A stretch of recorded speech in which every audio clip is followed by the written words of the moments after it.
महाराष्ट्र जर सोडला, पूर्ण भारतामध्ये बहुजन समाजातले संत कमी आहेत. आणि ज्ञानोबांच्या पूर्वी नव्हतेच, हे मान्य करावं लागेल. मुखेकर शास्त्री बसले त्या ठिकाणी. त्यांच्या काळामध्ये जर हरिद्वार ऋषिकेशला मुलगा शिकायला गेला ना, तर त्याला ब्राह्मण म्हणून सांगावं लागत होतं. आणि ते जुने विद्यार्थी तिथले होते, ते ट्रेन करायचे इथून गेलेल्या विद्यार्थ्याला, कारण की ते कोणता ब्राह्मण, शाखा कोणती, समस्या आहेत ना. आळंदीतलं एक सुटलेला गेला, तिथे लोकांनी ट्रेनिंग दिली त्याला, ऋग्वेदी ब्राह्मण, अमुक शाखा, शुक्ल यजुर्वेद शाखा. ते नवीन गेलेलं होतं संस्थेतून, इथे काही दिवा लागला नव्हता. आणि असं घाबरल्यासारखा झाला होतो, घाबरल्यासारखा. ते एका ब्राह्मणाच्या लक्षात आलं, त्याने त्याला जरा दमा दिला, कहाशे आहे. तेवढ्या आवाजातच घाबरला. एक तर ब्राह्मण नाही, ब्राह्मण सांगायचंय, शिक्षणासाठी सांगतोय तुम्हाला, परिस्थिती काय आहे. ते सांगितलं महाराष्ट्र आहे. कौन आहे? ब्राह्मण आहे. कौन से ब्राह्मण? विसरलं ते, शेतकरी ब्राह्मण.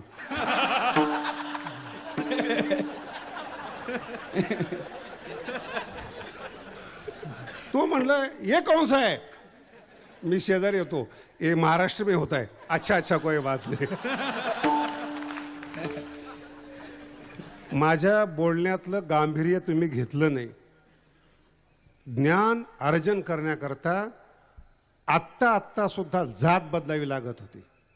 तुमच्या जातीसहित जर स्वीकार केला फक्त ज्ञानोबरायांनी, फक्त ज्ञानोबराय कळले पाहिजेत. हा माझा हेतू आहे. किती गोरोबा काका असू द्या, आणि हे संत म्हणजे की असे सामान्य संत नाही. देव ज्याच्या हातून जेवतो त्याला गोरोबा काका कच्च ठरवतात. भांडणं तेव्हापासून आतापर्यंत आहेत, कोण मोठं म्हणून. नाही असं नाही, माझा मुद्दा.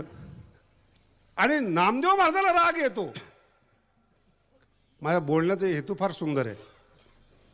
देव प्राप्त झाला म्हणून वारकरी संप्रदाय तुम्हाला संत म्हणत नाही. पुन्हा सांग, देव प्राप्त झाला म्हणून संप्रदाय तुम्हाला संत म्हणत नाहीत.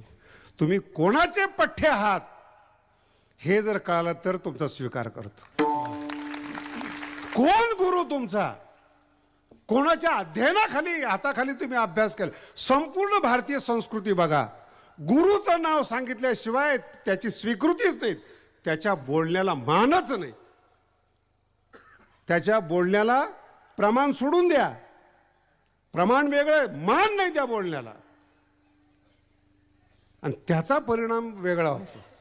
आपल्याला संस्थेतली लोक मानत नाहीत, परंपरेचे लोक मानत नाहीत, मग संस्थेतल्या लोकांना येऊ द्यायचं नाही. गेल्या 100 वर्षामध्ये आपल्या वारकरी संप्रदाय म्हणजे जे एका अधिकारखाली, ज्ञानोबरांच्या अधिकाराखाली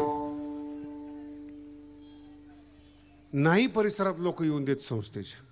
माझा एरिया, माझं गाव, आमचा भाग, यांनी कीर्तनात सांगायचं ब्रह्म सत्यम जगन. टीका नाही करत. जोग महाराजांचे उपकार सांगतो तुमच्यावर काय आहेत, कशी शिकलो आपण या संस्थेमध्ये, आणि कसे आपल्याला बोलण्याचा अधिकार मिळाला. विठ्ठल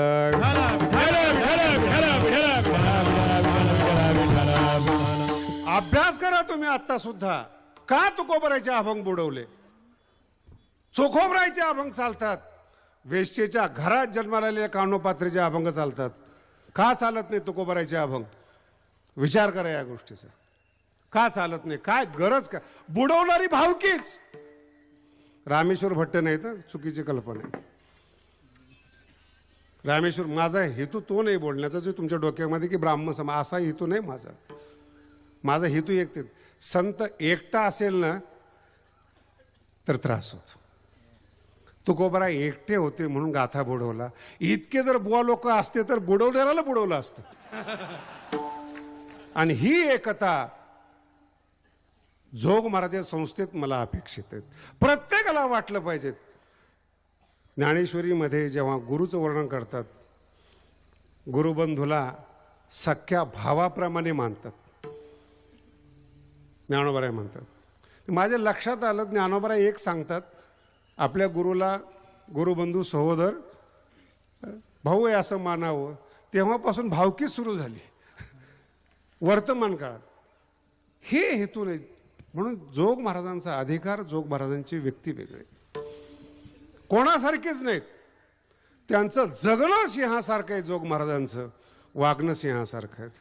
आणि जोग महाराज असू द्या नाही तर ज्ञानोबाराय असू द्या, संप्रदाय उभा करायला फार वर्ष लागत नाहीत. 16व्या वर्षी ज्ञानोबारायांनी ज्ञानेश्वरी लिहिली, तीर्थयात्रा केली. 3-3.5 वर्षामध्ये वारकरी संप्रदाय उभा केला ज्ञानोबारायांनी. आणि पृथ्वीतले पहिले व्यक्ती आहेत ज्ञानोबाराय, पहिले संत आहेत ज्ञानोबाराय, ज्यांनी 22व्या वर्षी समाधी, पृथ्वीतले संत पहिले 22व्या वर्षी समाधी घेतली. वैधव्य जीवन नको, गुरुच्या अगोदर समाधी पाहिजे.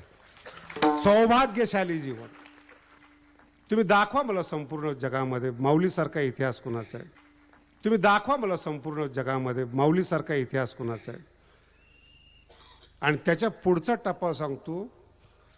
चैतन्य महाराज या ठिकाणी आलेले, तर आम्ही 2ऱ्या वर्षाला होतो. न्यायशास्त्र का शिकलो त्याचं कारण जाणून बुजून सांगतो तुम्हाला. आमच्या पिढीने हे शिकलं पाहिजे, पुढच्या पिढीने. आणि सगळे संदीपन महाराज हे जुने आहेत. एक 1980 साली एक पुस्तक प्रकाशित झालं होतं, ज्ञानोबारायांचा समाधी की मृत्यू आणि तुकोबारायचा खून की वैकुंठ गमन. आणि त्या काळामध्ये आम्ही दुसऱ्या वर्षाला होतो.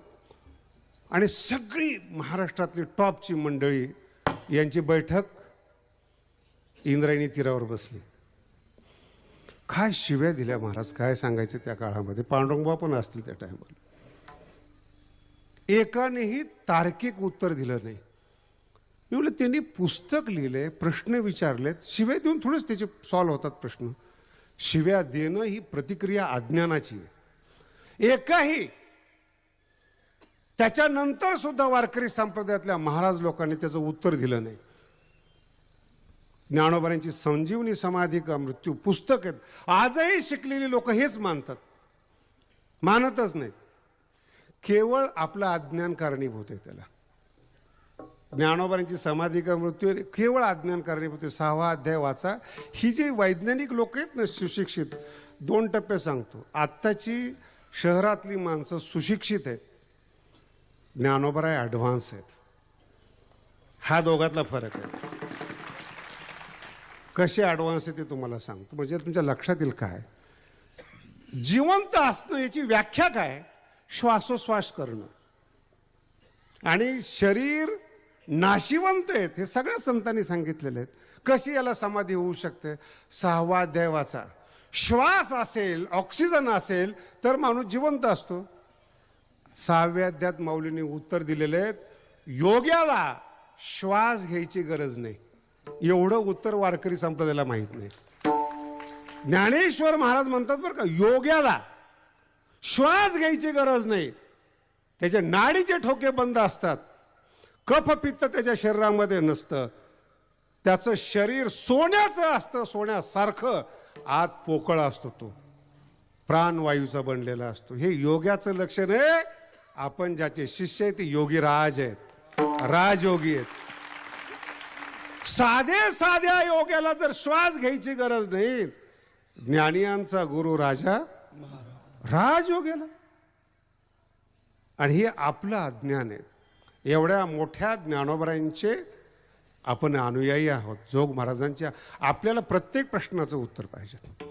जगद्गुरु तुकोबारायांचं सहदेव वैकुंठ झालं का नाही? तुकोबारायांनी सांगितलंय.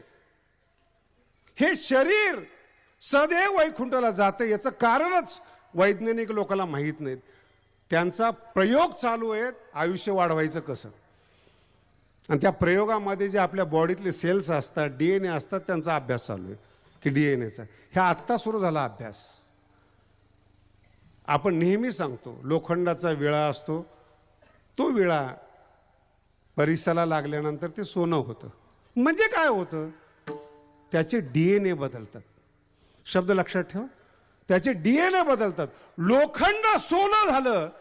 तुकोबाराय म्हणतात मागिलिया मोला मागोने. सोनं झालं म्हणजे त्याचे DNA बदलले. जगद्गुरु तुकोबाराय म्हणतात मी तो नाहीयेत, माझे DNA बदलले. का? अलिंगने संतांचिया, अलिंगने संतांचिया, अलिंगने संताचिया, अलिंगने संताचिया.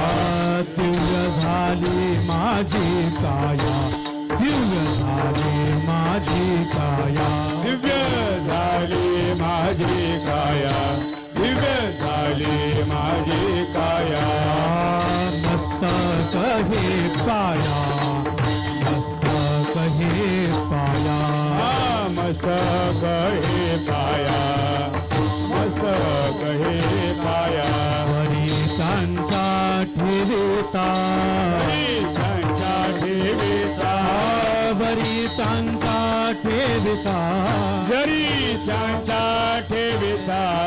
अलिंगने सुख वाटे, अलिंगने सुख वाटे, अलिंगने सुख वाटे.